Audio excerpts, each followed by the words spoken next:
Hello, hello, hello. Happy Friday, everybody. TGIF. I'm going to start the countdown and we'll let the room load a little bit. And then we need to talk. Oh my gosh. Welcome to Plathville. We can catch up on some unexpected. We need to talk about the upcoming season of Sister Wives. We have a lot to talk about. So I will see you guys back here in 30 seconds.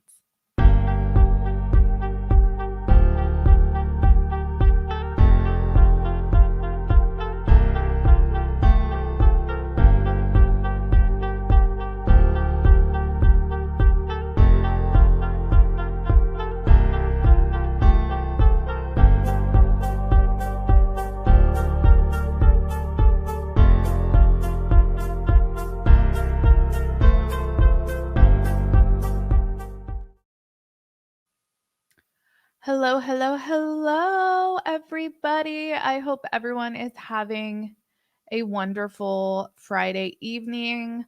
I have been thinking about because I have the Time Hop app on my phone. So last week, in the Time Hop app, was my thumbnail for when last year they announced season 18. So we are past the point of when we had season 18 of Sister Wives announced. So we are like any day now, I expect that we will have an announcement of Sister Wives season 19. Ben Brown, Cody's nephew. Hello from the Netherlands. I'm Dutch. I'm Dutch, Indonesian, Irish, and a whole bunch of other things, but Dutch Indonesian's like my main thing. Anyway, Sandy, welcome to your first live. Sorry, I get distracted so easily. So, what was I saying? Oh, yes. So, Ben, Cody's nephew, was talking about how he expects that season 18 or season 19 of Sister Wives will come out in August. But we have the show Forbidden Love that starts on Sunday. And so it's a brand new show. So I don't think it's going to have like 15 episodes plus like 5 tell-alls. Like this season of HEA, 90 Day Fiance HEA, is going to have a 5-part tell-all. I haven't even watched. I'm literally waiting for this season to end because literally all my most unfavorite people are on this season, like Angela and Ed, and it's just like not even. And I like Lauren and Alexi, but they're not exactly like entertaining or interesting. So it's like, who am I gonna watch? Thais and John and brother John. Okay, so I've been waiting for that show to end so we can get another. I'm so glad 90 Day Fiance The Other Way has come back.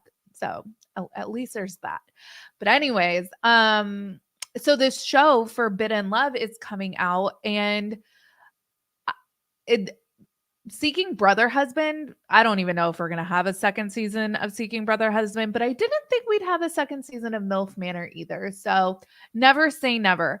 But Seeking Brother Husband was 6 episodes. So even if we had like 6 to 8 to 10 episodes of Forbidden Love, I don't think we're going to get and the reason why I'm hinging Sister Wives on the end of Forbidden Love is because Forbidden Love is Sundays at 10 o'clock, which is the Sister Wives time slot. So I really don't think that we're going to have Sister Wives until September, which is a bummer.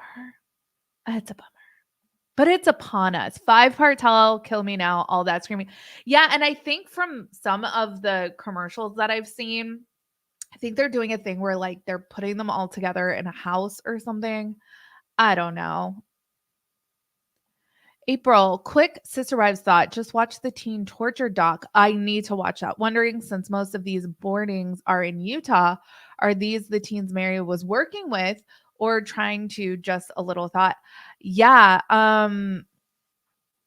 I don't know. It's not the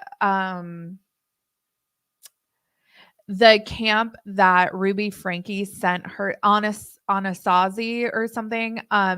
She didn't work for that camp, but yeah, a lot of these troubled teen camps are in Utah. What's up with that? I guess it's the desert and it's rough and whatever, but is there a tie to the predominant faith in that area? I don't know.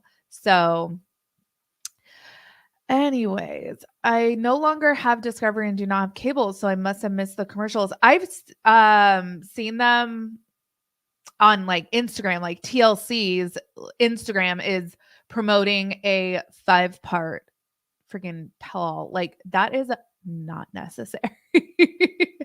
Not necessary. Yeah, Paris Hilton went to one.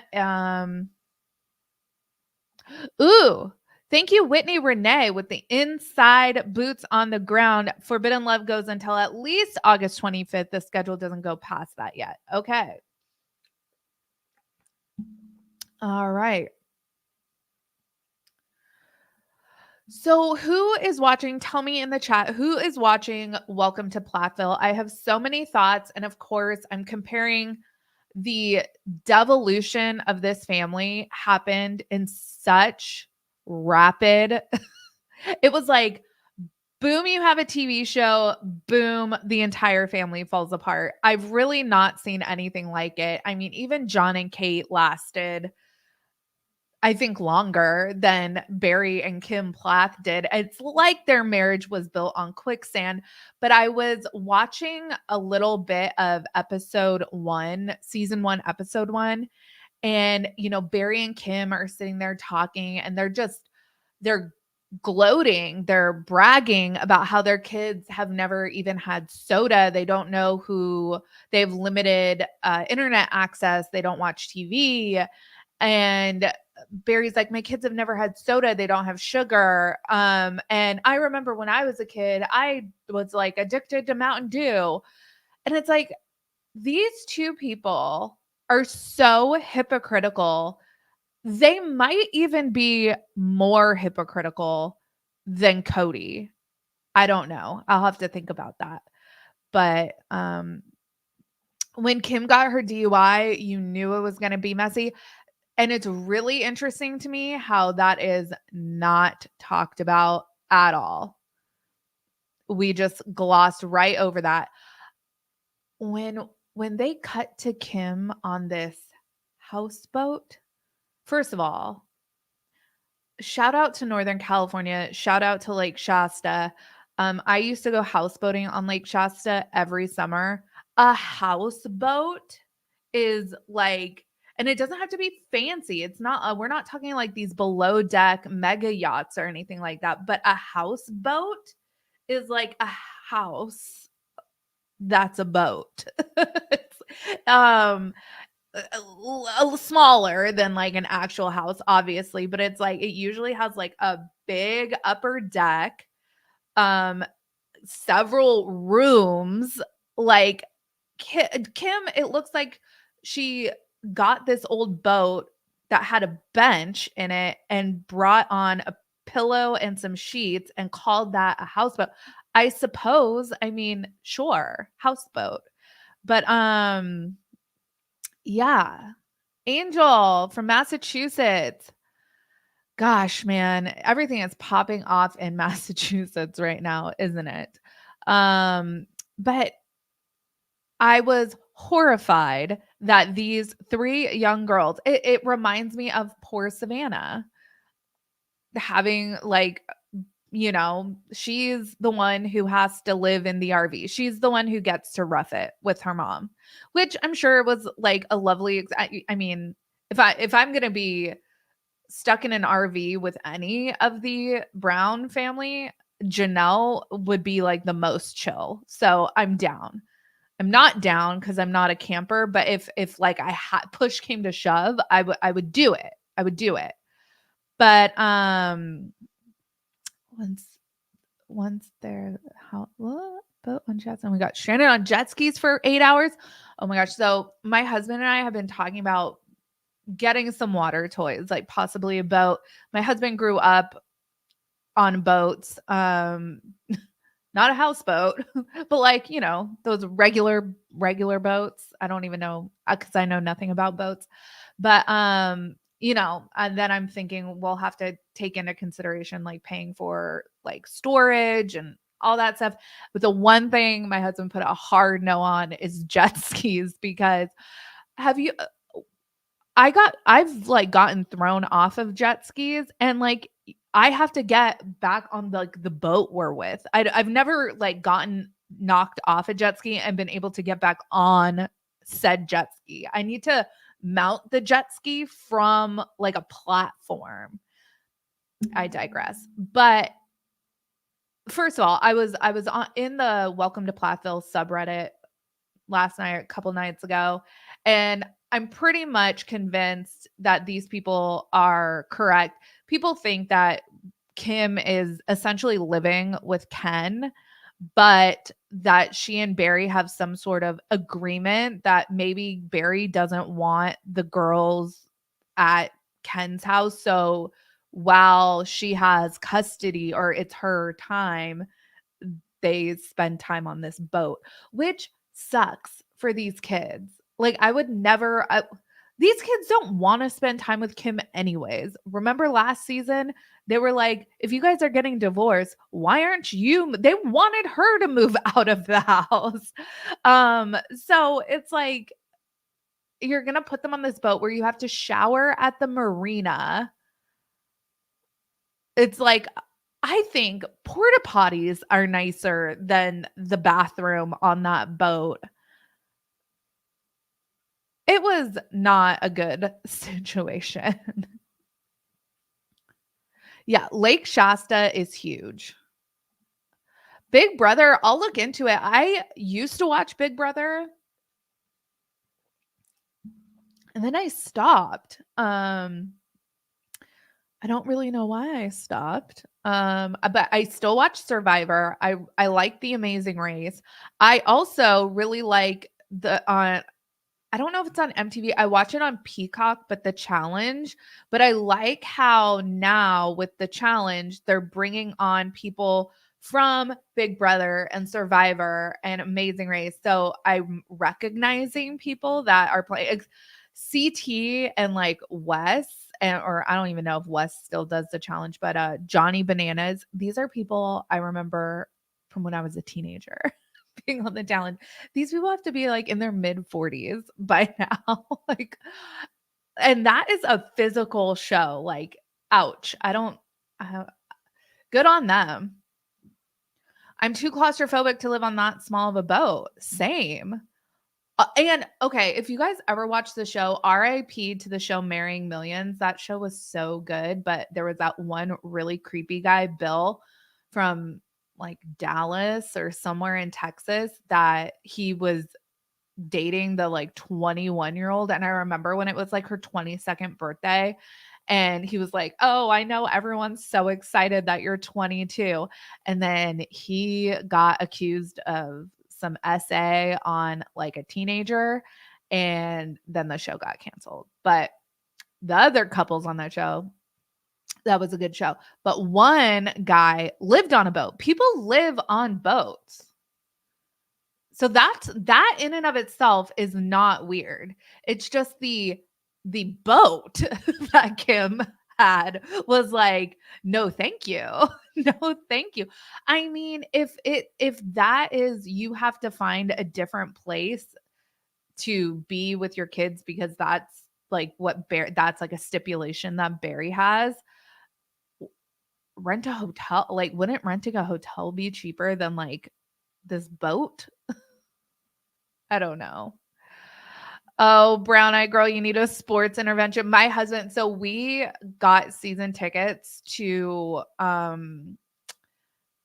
the Orlando Solar Bears, which is the minor league hockey team here in Orlando. um and it starts, I think, in a couple months. My husband is so excited. for that. The Bruins. Forbidden Love looks like a deep dive rabbit hole, but of course I'll be watching. Yeah, I'm really excited for I've had some people comment that are Jewish and they're really excited to see kind of the culture clash with the Orthodox Jewish guy and this former Catholic, because I don't know if I think she said she left the faith when like her dad died. So that I don't know if it's going to be that big of a deal if she is not like that tied to her religion. But yeah, culturally, like when I lived in New York, one of the Verizon stores that I worked with was in an area where there was a lot of because there's like Hasidic Jews, there's Orthodox Jews, and I'm probably butchering all of that. And I do not mean any offense, but the ones that were very like practicing and they covered the hair and the wearing of the wig. I had a lot of customers that were of that denomination or faith, a part of the Jewish faith. And if she's gonna have to, it'll be interesting. I'm very interested to see that. I'm very interested to see the Amish guy, because not only is this like different cultures or different religions, but this dude's coming from like a different century. He's coming from people that like rejected modernity, like they reject electricity. Well, and he is like in his early 20s, and dudes are stupid in their early 20s. Like I was stupid in my early 20s, but men are real. Let's get real, you know? And the gal he's dating is like in her mid 30s. Oh, Whitney, you're from Central Pennsylvania, so you're interested in the Amish story. One of my favorite TLC shows was Breaking Amish, then Return to Amish. I know that that show is not authentic because a lot of the Amish people appearing on the show, they would be excommunicated. Some of them had been, but like the Amish are so anti like cameras and stuff like that that them merely being on the show just screams inauthentic. That's what I've been told. But yeah, oh my god, I loved Breaking Amish. Um, I haven't watched Big Brother for years, and I think if I had seen that season, my TV would have gone off my balcony. CBS should have been sued. Sorry, I missed this. Or Erin, I remember her name because Erin was an appropriate anagram of Aryan. She and her friends said horrible things, and Big Brother let them. I love the challenge. Yeah, I love the challenge too. When it was like real world road rules challenge. Oh man. And they've been bringing back like some of those like original people like Anissa. I think I just saw her in an ad for the show. I'm like, Anissa, girl, she has to be closing in on 50 because I remember them being in their 20s when I was like a teenager. And like, I think she has to be at least a decade older than me. I have to imagine. And I'm going to be 37. So she has to be in her mid to late 40s.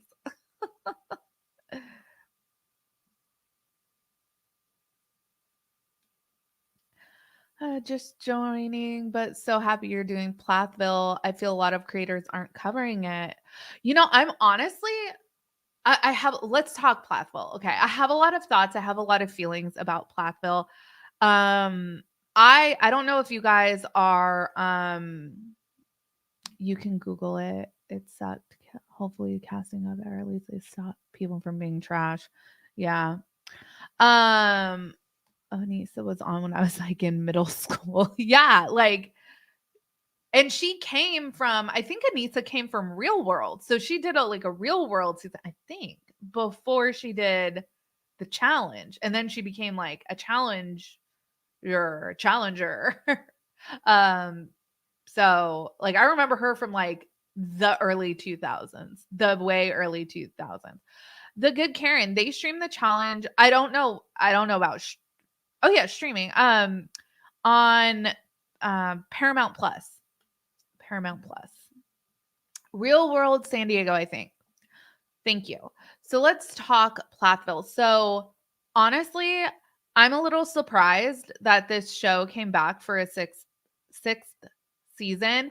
I am so curious to know more about like how all these players involved are getting paid, since we know like with the Duggars and we know with the Browns, like they essentially got paid as a family. And then it was up to like the parents to divvy out the money to the kids, even after the kids became 18 and over. Like the Brown family children have told us, like McKelty has told us, Gwen has told us that when they're on the show, they aren't getting paid by TLC. They're getting money from whatever trickles down from their parents. But I cannot imagine that like Olivia would appear on the show if she doesn't have her own separate contract. Even Ethan or Mariah, like these people have no other source of income. Well, I guess that's true of the sister wives too, because a lot of those kids are like in school. But I'm just thinking, I would love to know, like, do these adult children have independent contracts? Also, I was listening to the Shit Talk podcast. So some creators that are covering Plathville, I think Amy Archer on Little Miss Recap is covering it. I think Pink Shade is covering Plathville, and Ace and Caitlin on the Shit Talk podcast.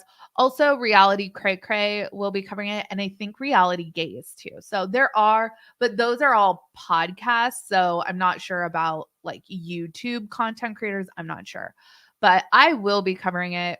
I've been riding with this family since season 1. It's only season 6 and already it's like they are worse off than the Browns. Cody has not brought anyone to a boat yet.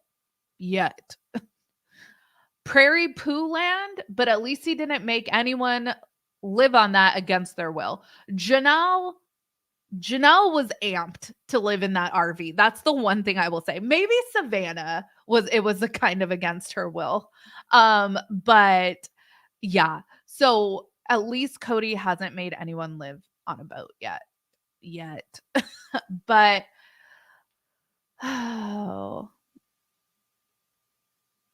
Olivia does have a photography business. Yeah. Oh my gosh. When Olivia like gets in, poor Ethan and Olivia really going to where are they? Minnesota was just the nail in their coffin. Ethan's working like 800 jobs and he's hanging out with his grandparents. Like, dude's like mid-20s. I feel so bad for him. And honestly, you can tell that Ethan and Olivia really, truly loved each other, but they want such different things out of life that this is like an example of love not being enough, because everything that Ethan wants is diametrically what Olivia is opposed to. Ethan wants a trad wife. Ethan wants someone that's going to cook him 3 meals a day, stay at home, clean the house, raise the kids, and be happy about it. And that is like, Olivia's like, ew, I can't think of anything that sounds worse than that. And so it's like, despite loving each other, it's like, I also think it's a turnoff for Olivia and that Ethan hasn't like completely rejected their Fundy upbringing the way she has hers. And then on the other hand, I think it's a turnoff for Ethan that the way Olivia was raised, she's just like completely writing it off as if there was like nothing, no like valuable lessons she learned from the way she grew up. So it's really interesting. That is the most heartbreaking thing, but I think it's something we all saw coming.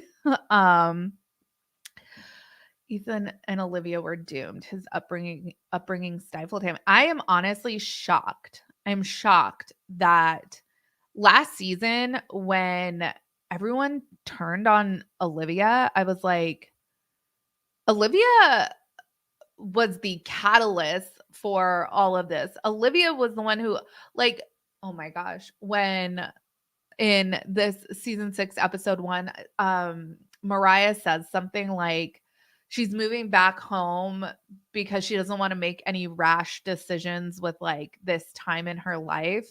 And I'm like, girl, you are tatted head to, I don't know, head to toe, but you are tatted all over, rebel, misunderstood, or whatever the hell she has tattooed on herself. And you don't want to make any rash decisions now? Oh my gosh. I saw someone that, so I guess she was in a relationship with someone that's not Max. Post. Why is everyone being so cagey about relationships? Who is this mystery person that Micah is dating? That's weird. She's like on camera, but not. And it's like, are you in the witness protection program? Are you like what's going on? Why why are you on the show but not willing to be on the show? That's weird to me. Also, they seem like they have a really toxic relationship. Micah is essentially dating Olivia. So it's interesting that everyone hates Olivia, and then Micah goes and jumps into a relationship with a Kim and an Olivia. Very interesting. I like Olivia, even though she gets hate. I feel like she is more emotionally mature than Ethan is. Olivia is doing the work. So that I think Olivia, I sometimes feel like she is like wants to drag people along with her on her journey as opposed to like allowing people to like meet her where she's at. So it feels to me sometimes like she's a little impatient for people to like see what she sees and sees the light. And so I think that's kind of where she becomes unlikable for people. I certainly have become like annoyed by her in the past, but ultimately, yeah, like she is doing the work. I feel like she's doing like her, like she didn't have, I remember like she didn't have a relationship with Lydia Grace when I interviewed Lydia like 2 years ago. So she's like doing the work to like connect with her family. Also, remember her sister, another one of her sisters? Like I remember I made a video and it was about like Lydia Plath and like kind of Olivia things that they were saying. It was kind of, I think the video was called like Fundy Feud or something.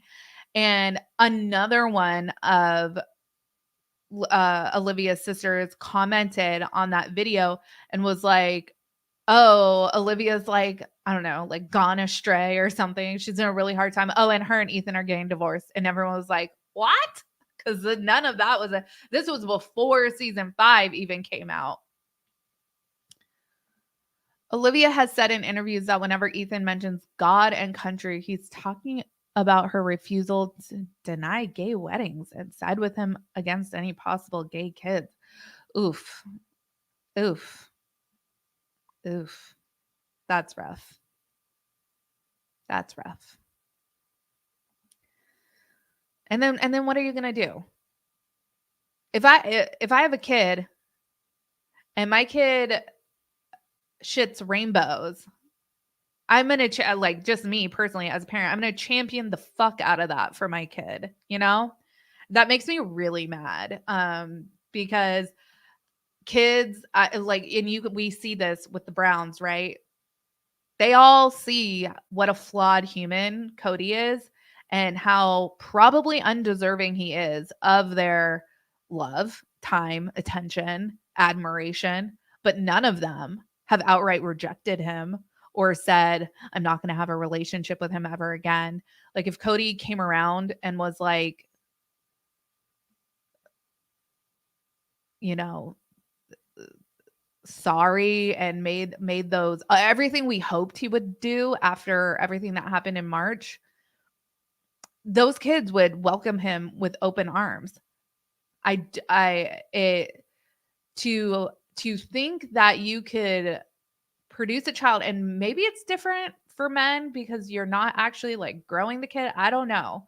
But the thought of me like literally cooking a baby for 9 months and then have them do something that makes me go, nah, I don't want to have anything to do with you. No. Like literally, I cannot fathom that. I don't get it at all. Shit rainbows. I don't understand how you can plan to be against your kids. Yeah, and that's the thing. It's like, I'll love my kids unless ... My mom has always said, like, like if I ever committed a crime, my mom would be the one dragging me down to the police station. She'll say, "Love ya. I'll put Diet Coke money on your commissary." But Lord knows I would get like a Pepsi prison, and then hell really will be my life. But my mom is going to be the first person to turn me. My mom has always made no bones about that. But would she love me any less? Like, no, like the love would still be there. She'll visit me, blah, blah, blah. It is like, yeah, how do you have a kid and then decide that kid is like a disgrace? I don't get it. Yeah, love doesn't get more conditional than don't be ... And Laura, you are right. I'm sorry. Wendy, you are right. TLC has really covered up the Plath's bigotry. Yes. Something that I'm gonna bring up another content creator for a second. Without a crystal ball. I know people have strong opinions about her, but just something, I caught a video of hers a while ago. So this is not even recent. But it was about just like the real like beliefs of the AUB.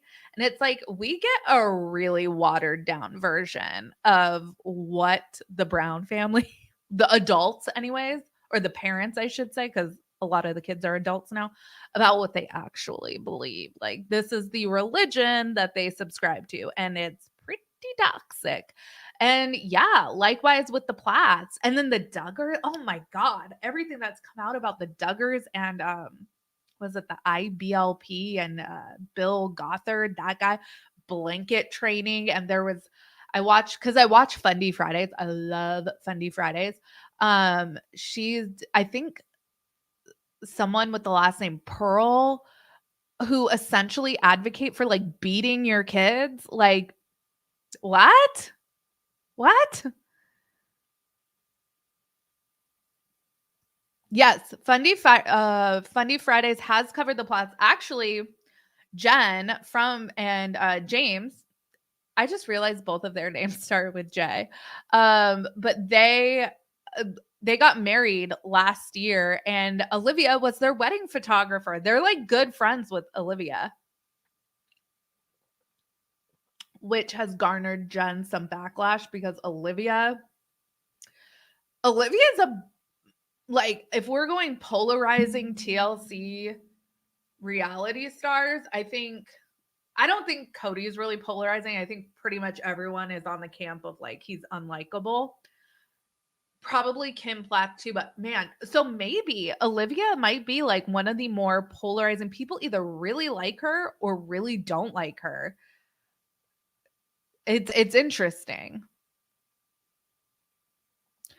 Michelle Duggar doesn't raise her kids, she just gives birth. And so I went down a little bit of a YouTube like commentary channel rabbit hole the other day, and I learned about the channel Okay Baby and the drama surrounding them. I don't know if you guys follow like YouTube drama. I'm actually going to have a video on Sarah Spills out hopefully tomorrow, maybe Sunday, about the Cody Code Tana Mojo situation, which if you're like, what is that? Just wait. Subscribe to Sarah Spills if you haven't. But so I was like watching all these just commentary videos, and I learned about this Okay Baby situation, and it was this couple. I think the guy's name was Oscar and Kira. They had 4 kids, and they had like a really popular YouTube channel. I think like 1 million or more subscribers. And then she had an assistant, and the assistant's name was Hannah. And Hannah had a boyfriend who turned fiance, turned husband. And then recently, like, and within the last like 2 years, Kira and Oscar announced they broke up. I don't think they ever got married, but they were like high school sweethearts, and they have 4 kids. And the reason why I brought this up was because when someone said Michelle Duggar just has kids, I like genuinely don't know how her body has had 19 kids. Like, holy shit. This girl, Kira, has had 4 C-sections, and now she's pregnant again, and she's going to have a 5th C-section. And it's like super ill-advised, not advisable to have that many C-sections.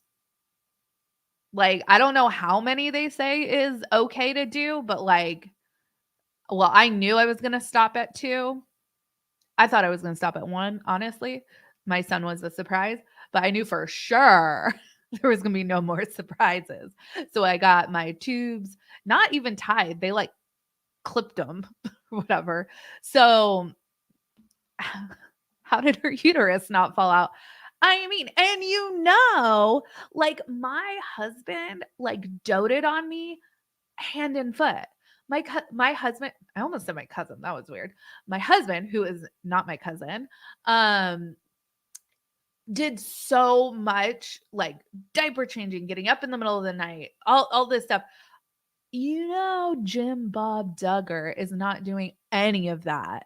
So yeah, she has she passes the kid off, right? I saw like a clip of her saying like as soon as the kid's done breastfeeding, she like passes the baby off to like one of the next in line oldest wives.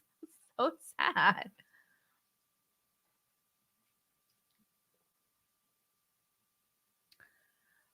How did it? Yeah. I had 1 C-section and I'm done. C-sections are whew. So when I had my daughter, I had really different like hospital experiences with both of my C-sections, which on the one hand, like my daughter was not a planned C-section and my son was. So I guess that's, and also California and Florida. But my daughter, so I was in labor for 38 hours and then I had the C-section. But I was in the hospital for I think like 3 more days after that. I was in the hospital for a total of like a week. And yeah, cuz I came home on a Friday and I went out on a Saturday, so like 6 days total. And it was everything with my daughter was like kind of like, oh, if you feel up to doing this, like we need you to walk. Obviously, I didn't walk around the hospital until like the day before I left. So I was like chilling for a while after I had my daughter. But man, when I had my son, 6 hours, catheter out, stand up. We need you to walk. I'm like, I can't. It feels like my insides are ripping. Okay, Kathy, they say no more than 3 C-sections. Yeah, so I know like Lauren on 90 Day Fiance, she had 3 C-sections and that girl, I mean, I know her husband is very attractive, so I know it's probably really difficult for her to stay off of him, but, um, girl got pregnant, like, back to back to back too. Like, when I had my daughter, my, OB told me not to even think about getting pregnant for a year. She's like, "Don't even look, put it out of your mind." And I'm like, "Don't worry." Like, after that experience, don't worry. Like, do not I didn't want my husband to touch me. But, yeah, so it's really interesting that, this one YouTuber, Kira something, I don't even know her last name, is gonna have a 5th C-section. Yikes. Yikes. 38 hours. Why did they let you go so long? Yeah, they Maddie Browned my ass so hard. Just kidding. I got induced. So my due date was July 3rd, and on my daughter was born July 8th. So on July 6th, I wasn't feeling like very much fetal movement. And so I called the doctor that was like on call, 'cause yeah, it was like a Saturday. And they said, you're overdue. So why don't you just go down to triage and they can monitor you and they can decide what to do. And so I went down there, we went to the hospital, and the on-call OB was like, "I mean, we may as well induce you." Like, I think it was a Saturday. I had an appointment on Tuesday. She's like, "We would have suggested inducing you come Tuesday, so may as well induce you now. You're already here." I'm like, "Okay." So I did that. Pitocin, you guys, I don't know if you guys have had Pitocin. That is a son of a bitch. And I had an epidural and I didn't even realize it, but my epidural failed. When I did the hospital tour, the nurse was like, "Oh my gosh, epidurals are amazing. You'll get one, then you'll sleep for a little bit, then you'll like wake up, just like you'll feel a little bit of pressure, and the baby will come out." I'm like, "Woo." And I'm like, "Oh my God, that sounds amazing." And I'm like, I can still feel my legs and it hurts real bad. Like I was like, I don't think this is right. And when they finally wheeled me in for the C-section, I told the guy, I'm like, "Please don't cut me open." Cause I was like, not that I could like just get up and walk out of here, but like I could like army crawl my ass out of here. Like I could definitely like bend my legs right now. So they had to give me a spinal block, which that is nice. That is the stuff. Pitocin is the devil. I thought this said they broke your leg. Sorry, Kathy, I misread that. I had Pitocin and then they broke the back. Oh yeah, I had the I think they called it a Foley balloon. You guys, oh man, God bless like labor and delivery nurses and OBs and anyone that deals with like bringing new life into this world, because what an unglamorous process. And y'all are dealing with this day in and day out. And yeah, like at the end of the day, it's super cool. Miracle of life. Awesome. Love it. But the process, having to get like elbow deep in a patient because their water just won't fucking break. Like, ah. Everyone's saying Pitocin is the devil. Okay, I'm glad that it wasn't just me. Those medications suck. I had to have it with my son. My water broke, no contractions for 18 hours, and he was my third. Oh my God. Yeah, so that's what happened to me. I never progressed. Like I think I got to like a 2 or something after they break your water, you have I think 12 hours. So it was like no. And then we found out that my daughter was sunny side up. I don't know how it happens, cuz I mean, I was considered high risk with my son, so I had a lot more ultrasounds. I didn't have that many ultrasounds with my daughter, but I was like, how do you not know? Like, how do you not know? So, my daughter had a real pointy head when she was born. Real pointy. I don't really remember because I was drugged up. But my husband was like, he's like, I remember asking the nurse, like, is it gonna stay like that? And babies' heads are so like malleable, like it's amazing. Like a couple hours, maybe like 6 hours later, perfectly round head. I live in the same town with the Plaths. They live 2 miles from me. TLC is not very nice. They will have takeover downtown. Ooh, Suzanne, how are they not nice? Are they just not considerate? Do they come in like they own the place? Do they leave a mess everywhere they go? Tell us more. And I don't understand. So I've been to like Atlanta. So I haven't been to Georgia very much, and I'm new to living in Florida. But how does everyone in the Plath family end up in Florida? Like, how is that the natural progression? Um, is Cairo like just on the border? Because how is this working custody wise with Kim and Barry, with the three minor girls? Like honestly, Kim, you dumb ass. I like I was talking to Amy Archer from Little Miss Recap, and I was telling her, it's like I'm so excited for Welcome to Plathville because like I need someone on TV right now to hate. Like Vanderpump Rules is over, so Sandoval haven't been able to watch it. The Valley's over, haven't been able to watch Jax. I need someone that's like, oh, I fucking hate you, you know? So, hi Kim. Thanks for filling that need for us. But yeah, I don't get it. How do you have like you're almost light at the end of the tunnel raising kids wise, right? You only have 3 left at home. How can you not just stick around town so that their lives aren't just upended too much? It's not like you got a job out of town.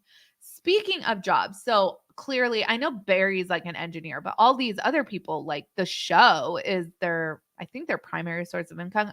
Like, what's Micah doing? He's doing chores for his girlfriend. What's Mariah doing? I think Ethan's working. Olivia obviously has her photography business. Even Lydia like works at a bank and then is a traveling like missionary. Um, but all these people clearly rely heavily on the show. Like Kim is obviously relying heavily on the show, and the show is willing to travel obviously to her and to Florida and to Minnesota. Like Sister Wives can totally move forward and film in different places. They don't always have to come back to Flagstaff to film. And especially if they're not even making them get in the same room. If you're just giving us these one-on-one tell-alls, fly Suki all over the place, right? Like, why not? Then you're only inconveniencing one person. If I was Suki, I don't know how good of a gig this is for Suki, but it would not be worth it because Suki gets a lot of backlash online. And then, like, I could not imagine anyone more annoying than Cody to have a conversation with. I love you saying I need someone to hate right now online. Me too. I need it. Cody is not happening. I know. Oh my gosh. I did see uh one of the Instagram accounts I follow, I forget which one, posted a photo. I guess Cody was spotted out in the wild in shorts, like vacation Cody. I don't think I've ever seen him photographed in shorts. Micah is the nicest one of the whole bunch. He is the most down to earth and will speak so nice. He is. And oh my gosh, like when I was watching like the first 5 minutes of season 1, episode 1, Micah and what's the pilot? Isaac. They're so cute. Those kids are what I do love about these families And I think that this is what is kind of endearing to viewers. I'm not sure about the Duggars because I never followed them that closely, but I think the Duggars have good sibling relationships. I know Jill is kind of on the outskirts with like her dad and mom, but I think the siblings all get along for the most part, save for the one that's in jail. Um, and then the Browns are all super close, the siblings. And even in recent months, we've seen siblings photographed in the same place that hadn't gotten along in the past. So that says a lot, I think, about like the sibling relationship. The Plaths are like thick as thieves, these kids. It's a really interesting. Yeah, there's not enough hazard pay in the world for when he grabbed her leg. For sure. That was weird. When he tells her, when she says that you emotionally abandoned them, and he says, I reject that. Like, take that back. Ugh. Kim has always been a bit of a snob. Kim groomed that family for years to do this reality show. I remember there is a documentary on. There's one about Olivia's family, the Megs, and then there's one about, it's like the same documentary series did an episode on the Megs and the Platts. And in that documentary, Hosanna is featured in that a lot more.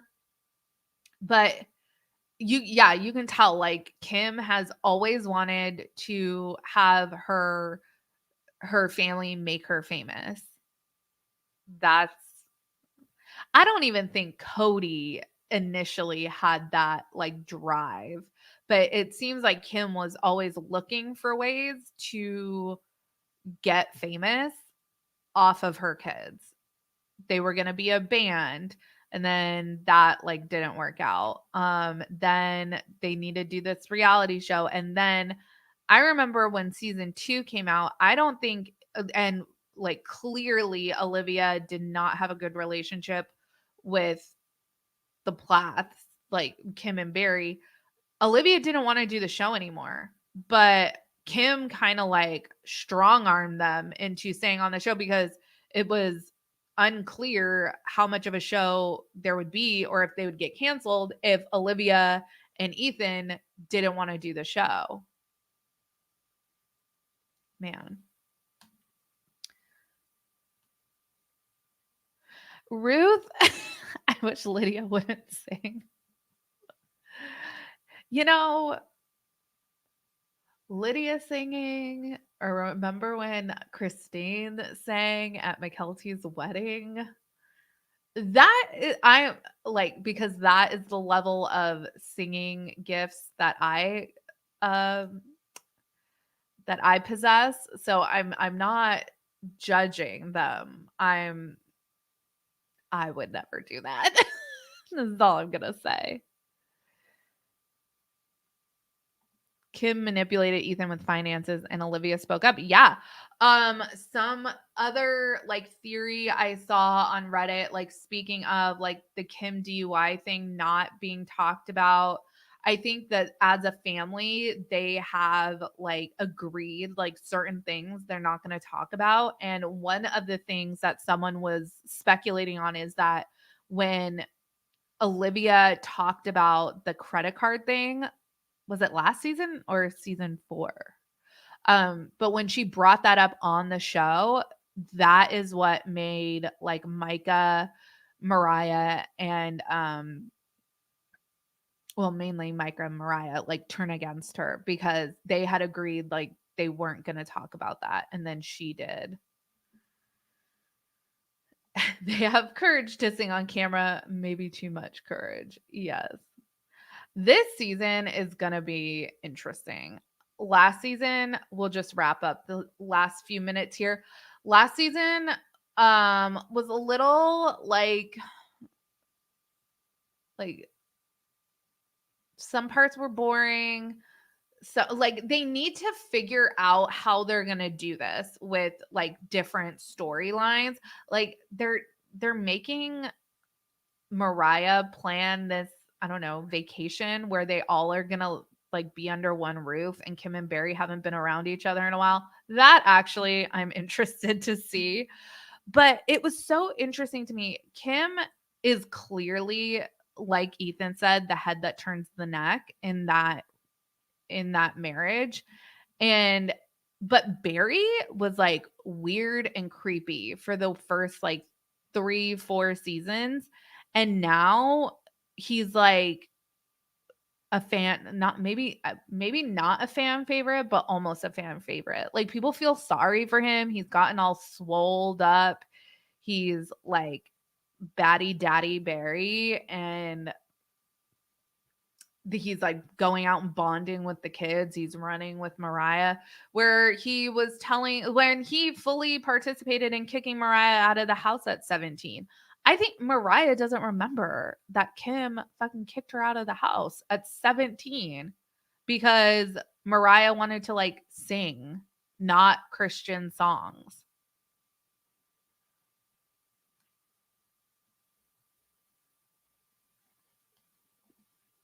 The Plath spot one of the most famous house. Oh, it's a famous house. Want some tea? Look up where Kim got her DUI. We will have to do that. People just see that he's the lesser of two evils, for sure, for sure. When Olivia's family performed at various churches, Kim approached them to find out how the Plaths could do it too. Oh, interesting. So she's known about Kim's desire to be famous before even dating Ethan. Ooh. I know that based off of like some of the videos that I've seen like other content creators make about the Duggars, again, that's pretty much how I've consumed like Duggar content is through other like Fundy Fridays and stuff. There definitely seems to be like strategic courtships that go on in these like Fundy families. I know that there were a couple of those with the Duggars. And so it looks like there's been a couple of those with the Plaths. With the Browns, it's interesting, you know, and Ben always calls Cody his liberal, more progressive uncle.